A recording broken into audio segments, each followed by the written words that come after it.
जब आपको लगता है कि कुछ ठीक नहीं है, तो आप उसे कैसे आशीर्वाद देते हैं? जब से हमने शब्दों को समझा है, हमारी स्वाभाविक प्रतिक्रिया हमें दोष खोजने और शिकायत करने की ओर ले जाती है, लेकिन यह केवल और अधिक कड़वाहट, शिकायतों और परेशानियों को जन्म देती है। कैथरीन पावर ने अपनी पुस्तक the prosperity secret of the ages में लोगों को और परिस्थिति को आशीर्वाद देने के बारे में बात की है।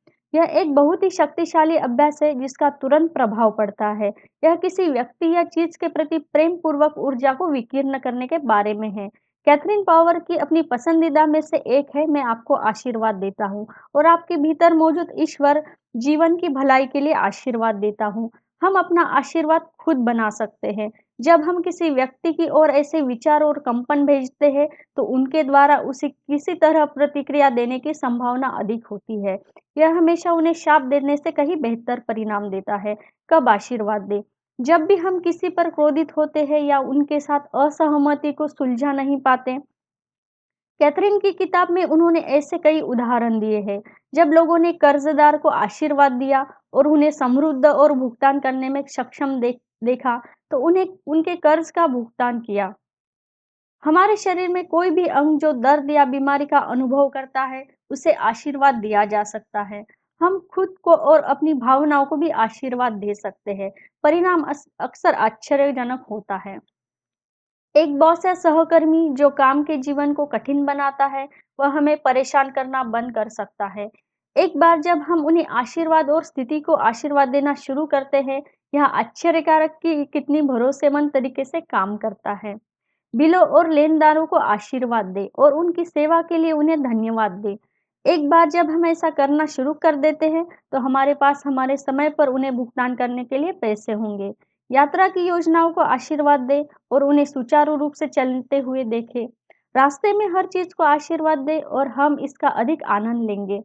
करो और राजनेताओं को आशीर्वाद दें। राजनेताओं को अतिरिक्त आशीर्वाद और उन सभी के लिए संतुलित निर्णय लेने की बुद्धि की आवश्यकता होती है, जिनकी वे सेवा करते हैं। उन्हें आशीर्वाद देना उनके बारे में शिकायत करने से अधिक मदद करता है। किसी स्टोर पर मिलने वाले अजनबियों को आशीर्वाद दें। हम खरीदारी करते समय चुपचाप अपने अंदर ऐसा कर सकते हैं। यह एक साधारण अनुभव को स्वर्गीय अनुभव में बदल देता है। परिवार, दोस्तों और महत्वपूर्ण लोगों के साथ संबंधों को आशीर्वाद दें। हम उन्हें तब भी आशीर्वाद दे सकते हैं जब हमें लगता है कि उन्होंने हमें चोट पहुंचाई है।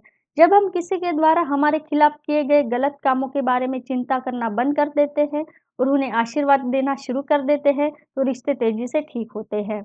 हम किसी भी परिस्थिति को आशीर्वाद दे सकते हैं और अगर आशीर्वाद देने का कार्य हमारे उन उस अनुभव को बदल देता है, तो यह अपने आप में एक चमत्कार है।